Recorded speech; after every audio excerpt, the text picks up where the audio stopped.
नमस्कार, आप देख रहे हैं देवभूमि दर्शन उत्तराखंड। मैं हूं आपके साथ प्रीति सिमार। बुलेटिन की शुरुआत करेंगे, उत्तराखंड की खबरों का रुख करेंगे, लेकिन उससे पहले इलाहाबाद उपचुनाव से जुड़ी एक बड़ी जानकारी आपको दे देते हैं। इलाहाबाद उपचुनाव से जुड़ी बड़ी खबर सामने आ रही है। जानकारी मिल रही है कि बीजेपी जेजेपी की तरफ से प्रत्याशी का ऐलान, गोविंद कांडा को प्रत्याशी घोषित किया गया है।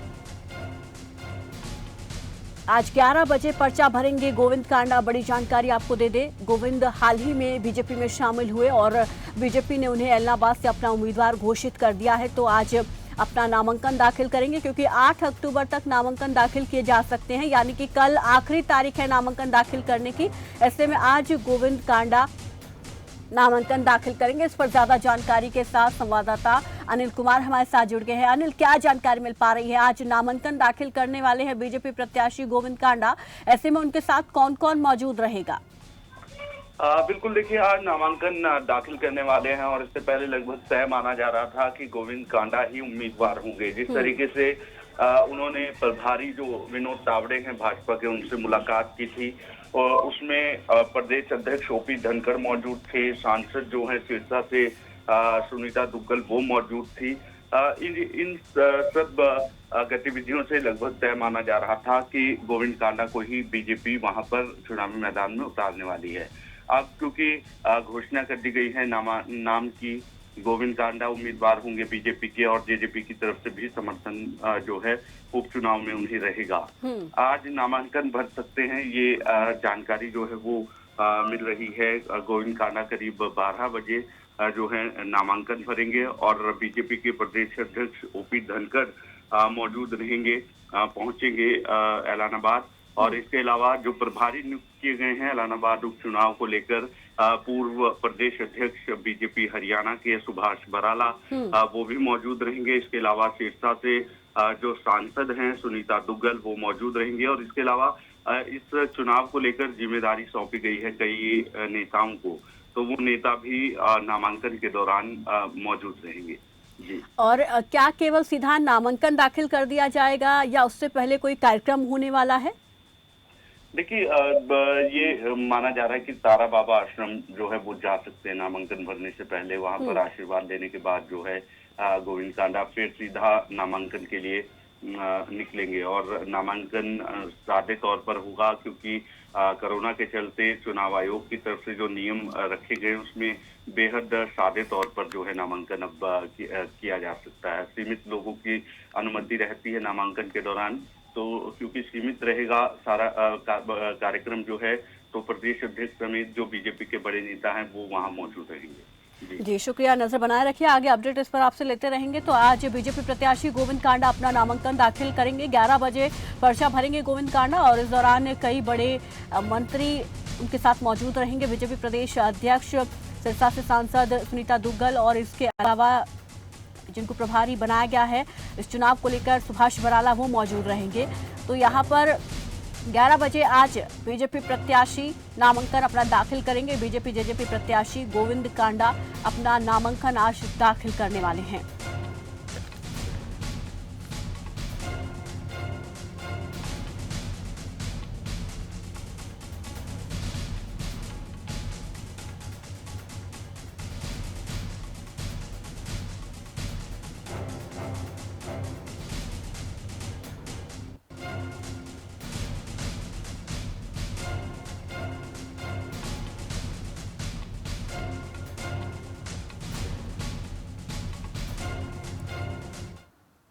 और चलिए अब रुक कर लेते हैं उत्तराखंड की खबरों का। उत्तराखंड से बड़ी खबर आपको बता देते हैं। आज प्रधानमंत्री नरेंद्र मोदी ऋषिकेश के दौरे पर रहेंगे। ऋषिकेश स्थित एम्स में ऑक्सीजन प्लांट का वो लोकार्पण करेंगे। उत्तराखंड को बड़ी सौगात भी दे सकते हैं पीएम मोदी। तो बड़ी जानकारी, आज उत्तराखंड से बड़ी खबर ये सामने आ रही है कि आज प्रधानमंत्री नरेंद्र मोदी ऋषिकेश के दौरे पर रहेंगे और ऋषिकेश एम्स हॉस्पिटल में कार्यक्रम आयोजित होगा। 11 बजे ऋषिकेश एम्स में आयोजित होगा कार्यक्रम। उत्तराखंड को बड़ी सौगात भी पीएम मोदी दे सकते हैं। प्रधानमंत्री नरेंद्र मोदी का आज ऋषिकेश दौरा रहने वाला है और इस दौरान ऋषिकेश स्थित एम्स हॉस्पिटल में ऑक्सीजन प्लांट का वो लोकार्पण करेंगे। उत्तराखंड को बड़ी सौगात भी दे सकते हैं प्रधानमंत्री नरेंद्र मोदी। इस दौरान सुबह 10:50 पर ऋषिकेश हेलीपैड पहुंचेंगे। ऋषिकेश स्थित अखिल भारतीय आयुर्विज्ञान संस्थान यानी कि एम्स में ऑक्सीजन प्लांट का लोकार्पण करेंगे। साथ ही वर्चुअल माध्यम से देश भर के मेडिकल कॉलेज और अस्पतालों में स्थापित करीब 35 ऑक्सीजन प्लांट का भी लोकार्पण वो यहीं से करने वाले हैं। और इस पर ज्यादा जानकारी के साथ संवाददाता अमित कंडियाल हमारे साथ जुड़ गए ऋषिकेश से। अमित जी, आज ऋषिकेश के दौरे पर आने वाले हैं, कितने बजे पहुंचेंगे, उनके आगमन को लेकर क्या तैयारियां और यहाँ से क्या बड़ी सौगात आज मिल सकती है? जैसा कि देखा जा रहा है, प्रधानमंत्री नरेंद्र मोदी का आज उत्तराखंड दौरा है और ऋषिकेश एम्स में वो ऑक्सीजन प्लांट का उद्घाटन करने वाले हैं। और यहीं से ही जो मेडिकल अस्पतालों में 35 अन्य ऑक्सीजन प्लांट का भी यहाँ से वर्चुअल उद्घाटन करेंगे। और देखा जा रहा है कि काफी जो सुरक्षा के कड़े इंतजाम किए गए हैं और लगातार जो ओपीडी पेशेंट है ऋषिकेश एम्स में आने वाले हैं उन पे भी थोड़ा सा कहीं ना कहीं प्रभाव पड़ा है। जो दिखाने आ रहे हैं उनको सख्ताई के साथ अंदर भेजा जा रहा है, चेकिंग कर करके, और देखा जा रहा है कि किन कारणों की वजह से वो एम्स के अंदर प्रवेश ले रहे हैं। और साथ ही सभी तैयारियां, पुख्ता इंतजाम कर दिए गए हैं, सभी तैयारियां दुरुस्त कर दी गई है। और लगातार जो भाजपा के प्रदेश स्तर के बड़े जो नेता है उनका आना शुरू हो चुका है। और सीएम भी 10 बजे करीब यहाँ पर पहुंचेंगे और 11 बजे करीब यहाँ प्रधानमंत्री नरेंद्र मोदी का आगमन का कार्यक्रम है, जिसके बाद वो 1 घंटा यहाँ पर कार्यक्रम में शिरकत कर दिल्ली के लिए वापस रवाना होंगे। और क्या कोई बड़ी सौगात मिलने की उम्मीद आज यहाँ पर उत्तराखंड को? अभी जैसे कि देखा जा रहा है, फिलहाल तो ऑक्सीजन के प्लांट का उद्घाटन करने जा रहे हैं और चुनाव के मद्देनजर ये जो प्रधानमंत्री नरेंद्र मोदी का जो दौरा है काफी महत्वपूर्ण माना जा रहा है। अब देखने वाली बात तो ये होगी कि कार्यक्रम के दौरान वो किस तरीके की या उत्तराखंड को सौगात देते हैं ऋषिकेश एम्स में कार्यक्रम के दौरान, ये देखने वाली बात होगी।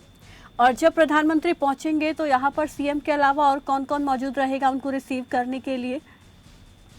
जैसा कि देखा जा रहा है कि प्रधानमंत्री नरेंद्र मोदी के आने पर जो राज्य स्तर के सभी नेता है, मुख्यमंत्री के अलावा जो कैबिनेट मंत्री यशवंत है और सतपाल महाराज है, अन्य तमाम जो कैबिनेट स्तर के मंत्री हैं वो यहाँ पर मौजूद रहेंगे। और यहाँ पर उनके स्वागत के लिए जोलीग्रांट एयरपोर्ट भी पहुंच चुके हैं। और साथ में उसके बाद वहाँ से स्वागत के बाद ऋषिकेश एम्स में उनका भव्य स्वागत करने की तैयारी की गई है। और चुनाव के लिहाज से अगर देखा जाए प्रधानमंत्री का उत्तराखंड दौरा, तो कितना महत्वपूर्ण इसे माना जा सकता है और कितना प्रभाव इसका चुनावों पर पड़ सकता है? जैसा कि देखा जा रहा है, लगातार जो चुनावी सरगर्मियां हैं तेज होती जा रही है। प्रदेश में 2022 का चुनाव काफी अहम माना जा रहा है, क्योंकि पहले भाजपा और कांग्रेस और कुछ छोटे दलों के अलावा यहाँ पर आप चुनाव में आम आदमी पार्टी भी उतरी है, तो कहीं ना कहीं चुनाव चुनौतीपूर्ण हो गया है हर किसी पार्टी के लिए। इसको देखते हुए प्रधानमंत्री नरेंद्र मोदी का ऋषिकेश, उत्तराखंड के ऋषिकेश दौरा, ऋषिकेश जो कि केंद्र बिंदु माना जाता है उत्तराखंड का, यहाँ आना प्रधानमंत्री का अपने आप में अहम बात है। और चुनाव के मद्देनजर ये दौरा काफी महत्वपूर्ण माना जा रहा है। और लगातार जो राजनीतिक पार्टियां हैं इस चीज में बात चर्चाओं में है कि प्रधानमंत्री का दौरा आखिरकार उत्तराखंड में अचानक इस तरीके का एक ऑक्सीजन प्लांट के उद्घाटन के वजह से क्यों रखा गया है। जी बिल्कुल, ये कोई मतलब यहाँ पर यूँ कहें कि ये राजनीतिक दौरा नहीं है, लेकिन इसके बावजूद यहाँ पर ये उम्मीद की जा रही है कि प्रधानमंत्री जो है यहाँ से कई बड़ी घोषणाएं कर सकते हैं। बहुत बहुत शुक्रिया अमित हमारे साथ जुड़ने के लिए, तमाम जानकारी के लिए। प्रधानमंत्री ऋषिकेश के दौरे पर आज रहने वाले हैं और यहाँ पर ऑक्सीजन प्लांट का उद्घाटन करेंगे और यहीं से देश भर के और ऑक्सीजन प्लांट, करीब 35 ऑक्सीजन प्लांट है जिनका आज वर्चुअली उद्घाटन प्रधानमंत्री यहीं से करने वाले हैं। इसके अलावा हालांकि राजनीतिक दौरा उनका नहीं है, लेकिन कई बड़ी घोषणाएं यहां से कर सकते हैं वो, कई बड़ी सौगात उत्तराखंड को दी जा सकती है। उनके आगमन को लेकर तमाम तैयारियां पूरी कर ली गई है। सीएम पहुंचेंगे उनको रिसीव करने के लिए, तो 11 बजे ऋषिकेश एम्स में कार्यक्रम आयोजित होगा। उत्तराखंड को बड़ी सौगात भी इस दौरान प्रधानमंत्री दे सकते हैं। पीएम मोदी आज ऋषिकेश के दौरे पर रहेंगे और एम्स पहुंचेंगे, वहां पर स्थित ऑक्सीजन प्लांट का लोकार्पण करेंगे। चलिए आगे बढ़ते हैं। इस बीच एक और बड़ी जानकारी आपको दे देते हैं। देहरादून से बड़ी खबर सामने आ रही है। मुख्यमंत्री सुबह 10:30 बजे ऋषिकेश पहुंचेंगे, तो प्रधानमंत्री के पहुंचने से पहले मुख्यमंत्री ऋषिकेश पहुंचेंगे। करीब 10:30 बजे वो ऋषिकेश एम्स पहुंच जाएंगे। ऋषिकेश एम्स में आयोजित कार्यक्रमों में वो शामिल होंगे। दोपहर 1:30 पर मुख्यमंत्री आवास पहुंचेंगे सीएम धामी। शाम 4 बजे मुख्यमंत्री रामलीला मैदान पहुंचेंगे। 45वें सिद्धपीठ श्री कुंजापुरी पर्यटन एवं विकास मेले का उद्घाटन करेंगे। तो मुख्यमंत्री के आज कई प्रस्तावित कार्यक्रम हैं। सबसे पहले वो ऋषिकेश जाएंगे, क्योंकि प्रधानमंत्री वहां पर पहुंचेंगे उस कार्यक्रम में शामिल होंगे, प्रधानमंत्री का स्वागत करेंगे और उसके बाद उनके खुद के कुछ प्रस्तावित कार्यक्रम हैं जिनमें वो शामिल होंगे। शाम 4 बजे रामलीला मैदान नरेंद्र नगर पहुंचेंगे। इस पर ज्यादा जानकारी के साथ संवाददाता कैलाश जोशी हमारे साथ जुड़ गए हैं। कैलाश जी, क्या जानकारी मिल पा रही है? प्रस्तावित कार्यक्रम जो आज मुख्यमंत्री के रहने वाले हैं, इसमें सबसे मुख्य ऋषिकेश दौरा रहेगा और इसके अलावा और क्या कुछ उनके प्रस्तावित कार्यक्रम रहेंगे? देखिए, क्योंकि आपको बता दूं कि मुख्यमंत्री धामी जो है धामी 10:30 बजे लगभग एम्स ऋषिकेश में पहुंचेंगे, जहां पर प्रधानमंत्री नरेंद्र मोदी ऋषिकेश में आयोजित कार्यक्रम है उसमें प्रतिभाग करेंगे। क्योंकि प्रधानमंत्री नरेंद्र मोदी के द्वारा ऋषिकेश एम्स में स्थापित ऑक्सीजन प्लांट का लोकार्पण होना है, तो वहां पर जो है मुख्यमंत्री मौजूद रहेंगे। उसके बाद 1:30 बजे मुख्यमंत्री आवास पहुंचेंगे पुष्कर धामी, शासकीय कार्यों को निपटाएंगे। उसके बाद शाम 4 बजे मुख्यमंत्री को रामलीला मैदान नरेंद्र नगर में पहुंचना है। वहां पर एक जो कुंजापुरी पर्यटन विकास मेले का 45वां जो मेला है उसका उद्घाटन होना है, वहां पर शिरकत करेंगे। उसके बाद शाम 6 बजे मुख्यमंत्री कैंप कार्यालय देहरादून में पहुंचेंगे और कैंप कार्यालय पहुंचने के बाद अपने जो दिन भर की दिनचर्या होती है उसके जो शासकीय कार्य होंगे उनको निपटाएंगे। जी, शुक्रिया कैलाश जी, हमारे साथ जुड़ने के लिए, इस तमाम जानकारी के लिए। तो ऋषिकेश सबसे महत्वपूर्ण दौरा आज मुख्यमंत्री का, क्योंकि प्रधानमंत्री आने वाले हैं। उसके बाद शाम 4 बजे मुख्यमंत्री रामलीला मैदान पहुंचेंगे। 45वें सिद्धपीठ श्री कुंजापुरी पर्यटन एवं विकास कार्यक्रम का भी शुभारंभ करेंगे।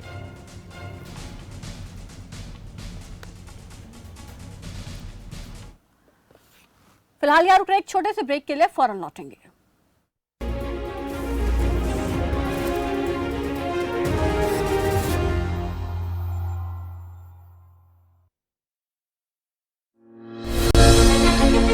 ਪੰਜਾਬ ਸਰਕਾਰ ਵਾਤਾਵਰਣ ਸੁਰੱਖਿਆ ਨੂੰ ਯਕੀਨੀ ਬਣਾਉਣ ਲਈ ਕਈ ਤਰ੍ਹਾਂ ਦੇ ਉਪਰਾਲੇ ਕਰ ਰਹੀ ਹੈ। ਇਸ ਦੌਰਾਨ ਕਿਸਾਨਾਂ ਨੂੰ ਫਸਲਾਂ ਦੀ ਰਹਿੰਦ-ਖੂੰਹਦ ਨੂੰ ਸਾੜਨ ਤੇ ਰੋਕਣ ਲਈ ਅਤੇ ਉਸ ਨੂੰ ਸਹੀ ਤਰੀਕੇ ਨਾਲ ਪ੍ਰਯੋਗ ਵਿੱਚ ਲਿਆਉਣ ਲਈ ਵਰਤੀਆਂ ਜਾਂਦੀਆਂ ਮਸ਼ੀਨਾਂ ਅਤੇ ਉਪਕਰਨਾਂ ਉੱਤੇ ਸਬਸਿਡੀ ਦਿੱਤੀ ਗਈ। ਇਨ੍ਹਾਂ ਖੇਤੀ ਮਸ਼ੀਨਾਂ ਲਈ ਵਿਅਕਤੀਗਤ ਤੌਰ ਤੇ ਕਿਸਾਨਾਂ ਨੂੰ 50% ਅਤੇ ਕਿਸਾਨ ਗਰੁੱਪਾਂ, ਸਹਿਕਾਰੀ ਸਭਾਵਾਂ ਅਤੇ ਪੰਚਾਇਤਾਂ ਨੂੰ 80% ਸਬਸਿਡੀ ਦਿੱਤੀ ਗਈ ਹੈ, ਜਿਸ ਦੇ ਵਿੱਚ ਫਸਲਾਂ ਦੀ ਰਹਿੰਦ-ਖੂੰਹਦ ਦੇ ਨਿਪਟਾਰੇ ਵਾਲੀਆਂ ਮਸ਼ੀਨਾਂ ਤੇ 715 ਕਰੋੜ ਰੁਪਏ ਦੀ ਸਬਸਿਡੀ ਦਿੱਤੀ ਜਾ ਚੁੱਕੀ ਹੈ। ਤੁਸੀਂ ਵੀ ਇਸ ਸਬਸਿਡੀ ਦਾ ਲਾਭ ਉਠਾਓ ਤੇ ਪਰਾਲੀ ਨਾ ਚਲਾਓ। ਫਸਲਾਂ ਦੀ ਰਹਿੰਦ-ਖੂੰਹਦ ਦੇ ਨਿਪਟਾਰੇ ਲਈ वचनबद्ध पंजाब सरकार। खबरफास्ट ला रहा है real estate summit and award 2021।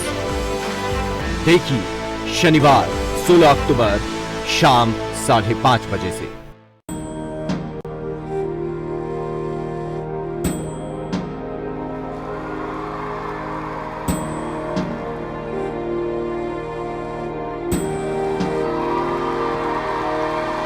अब बच्चा बच्चा देशभक्ति पढ़ेगा, अब बच्चा बच्चा देशभक्त बनेगा।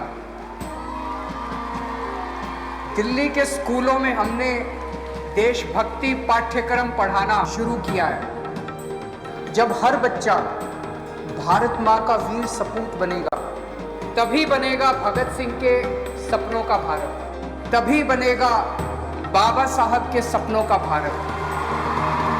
भारत माता की जय हिंद, जय हिंद।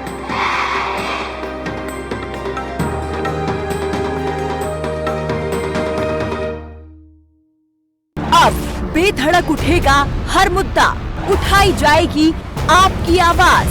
जनता से जुड़ी खबर फास्ट की मुहिम देखिए जनहित, शाम 5:55 पर सिर्फ खबर फास्ट पर। अरे भैया, तुम्हें कब से क्या? लोग ऐसी गंभीर समस्या को हंसी मजाक में उड़ाते हैं। खास जड़ी बूटियों से बना पेट सफा आयुर्वेदिक क्यों? आज ही ले आएं। पेट सफा पहली रात से ही असर दिखाता है और इसकी आदत भी नहीं पड़ती। पेट सफा, हर रोग दफा। मुल्तानी कोका, कफ सिरप, तुलसी, वसा, यस्ती मधु, पिपली के गुणों से भरपूर, जो खांसी पर करे तुरंत असर, ताकि बदलते मौसम के साथ आप न बदलें।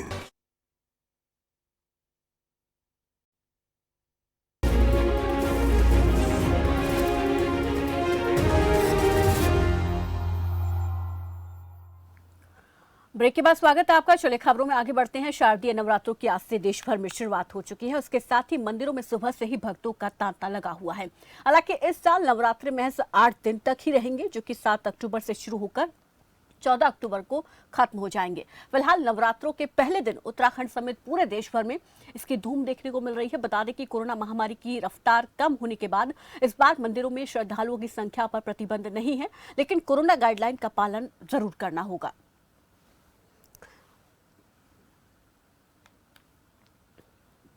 आज नवरात्र का पहला दिन है और हर जगह मां शैलपुत्री की पूजा की जा रही है। कैसे होती है मां की पूजा, आइए जानते हैं।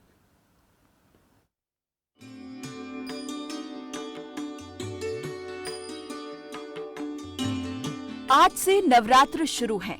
हिंदू धर्म में नवरात्रि का बहुत अधिक महत्व है। नवरात्रि के 9 दिनों में मां के 9 रूपों की पूजा अर्चना की जाती है। मां को प्रसन्न करने के लिए भक्त व्रत भी रखते हैं। धार्मिक मान्यताओं के अनुसार नवरात्रि के दौरान विधि विधान से मां दुर्गा की पूजा करने से सभी मनोकामनाएं पूरी हो जाती हैं। पहला दिन, इस दिन होती है मां शैलपुत्री की पूजा। कैसे करें विधिवत पूजा? नवरात्र के पहले दिन सुबह उठकर जल्दी स्नान कर लें, फिर पूजा के स्थान पर गंगा जल डालकर उसकी शुद्धि कर लें। घर के मंदिर में दीप प्रज्वलित करें। उसके बाद मां दुर्गा का गंगा जल से अभिषेक करें। मां को अक्षत, सिंदूर और लाल पुष्प अर्पित करें। प्रसाद के रूप में फल और मिठाई चढ़ाएं। धूप और दीपक जलाकर दुर्गा चालीसा का पाठ करें और फिर मां की आरती करें। मां को भोग भी लगाएं। इस बात का ध्यान रखें कि भगवान को सिर्फ सात्विक चीजों का भोग लगाया जाता है।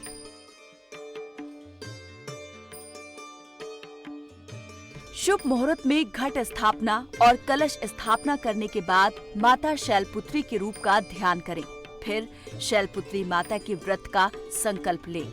शैलपुत्री माता की कथा, आरती, दुर्गा चालीसा, दुर्गा स्तुति और दुर्गा स्तोत्र का पाठ करें। फिर माता की आरती करें। जयकारों के साथ पूजा संपन्न करें। इसके बाद देवी को फल मिठाई का भोग लगाएं। इसी विधि के साथ संध्या आराधना भी करें, साथ ही भोग भी लगाएं। मां शैलपुत्री कौन है? मां दुर्गा का प्रथम स्वरूप मां शैलपुत्री है। पर्वतराज हिमालय के घर पुत्री के रूप में जन्म लेने के कारण माता का नाम शैलपुत्री पड़ा। माता शैलपुत्री का जन्म शैल या पत्थर से हुआ था। इसीलिए ऐसी मान्यता है कि माता शैलपुत्री की पूजा करने से जीवन में स्थिरता आती है।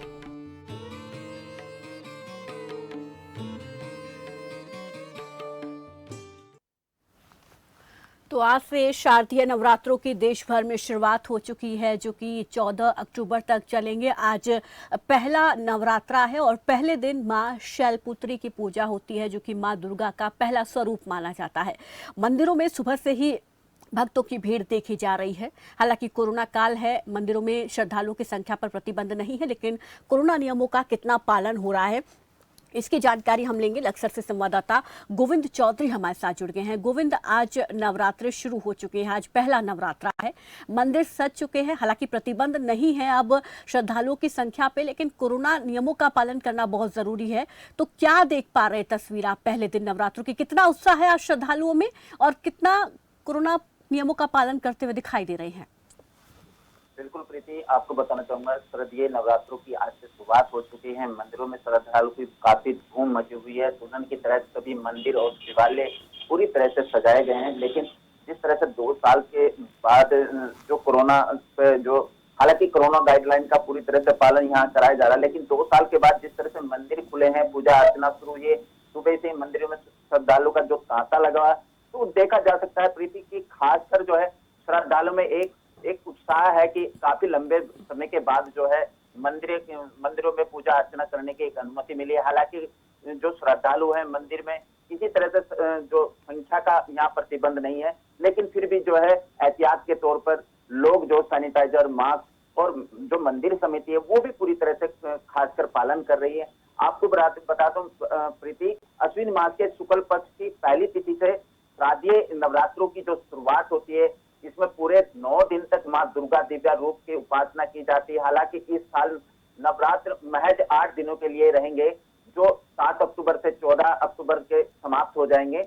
और इस दौरान देश भर में धूम देखी जा सकती है।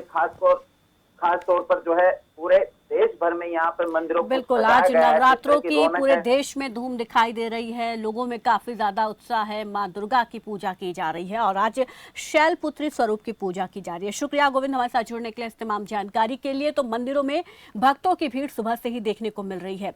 उत्तराखंड हाईकोर्ट ने 4 धाम आने वाले श्रद्धालुओं की संख्या पर लगा प्रतिबंध हटा दिया। ऐसे में एक बार फिर से केदारनाथ मंदिर जय केदार से गूंज उठा है।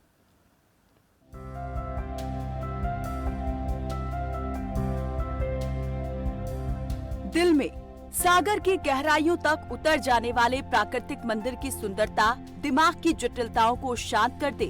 आस्था के ऊंचे ऊंचे खूबसूरत पहाड़, मन को मोह लेने वाले उत्तराखंड के गढ़वाल में मंदाकिनी नदी के पास बने केदारनाथ मंदिर के कपाट एक बार फिर श्रद्धालुओं को राहत दे रहे हैं।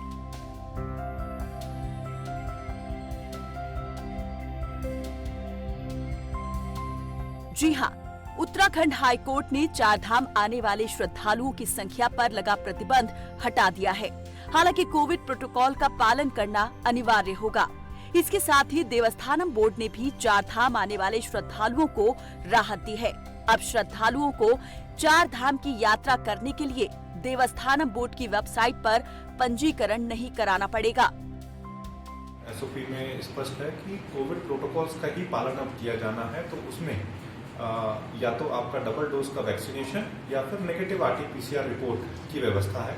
और यदि कोई व्यक्ति इसके बिना भी पहुंच रहा है तो उसका हम यहाँ पे लोकल लेवल पे हमने अनेक सेंटर्स कोविड जांच के बना रखे हैं, जो हमारे बॉर्डर से शुरू होकर सीलो बगर से शुरू होगी और डिस्ट्रिक्ट अस्पताल और हमारा अगस्त मुनि में भी, और यात्रा जहाँ गुप्त काशी से यात्रा एकदम नजदीक पहुंच जाती है तो वहां पर भी इस प्रकार से 4 सेंटर, और सोनप्रयाग जो हमारा लास्ट है वहां पे भी हमने ये कोविड जांच के जो है केंद्र स्थापित किए हुए हैं। यदि कोई ऐसा व्यक्ति जिसके पास आरटी-पीसीआर रिपोर्ट नहीं है, अगर वो लोकल व्यक्ति है और या कोई बाहर का भी है, तो उसको हम लोकल लेवल पे जांच करवा दे रहे हैं।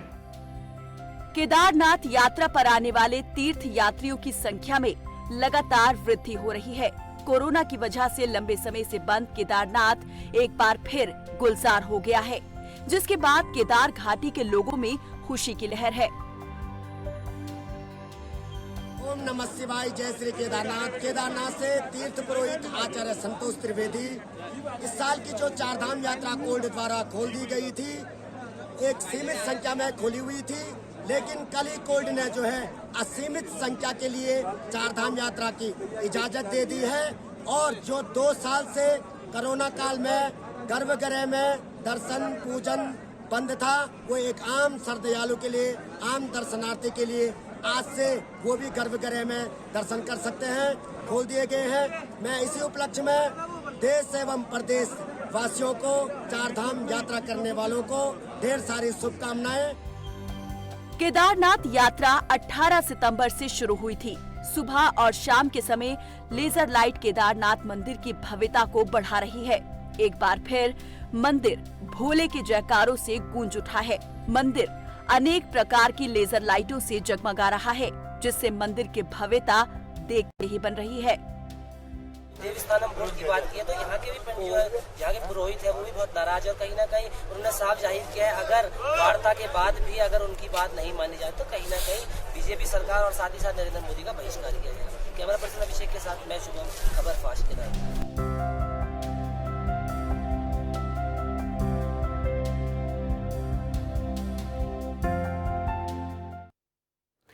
फिलहाल उत्तराखंड के इस खास बुलेटिन में मेरे साथ बस इतना ही। दीजिए इजाजत, नमस्कार।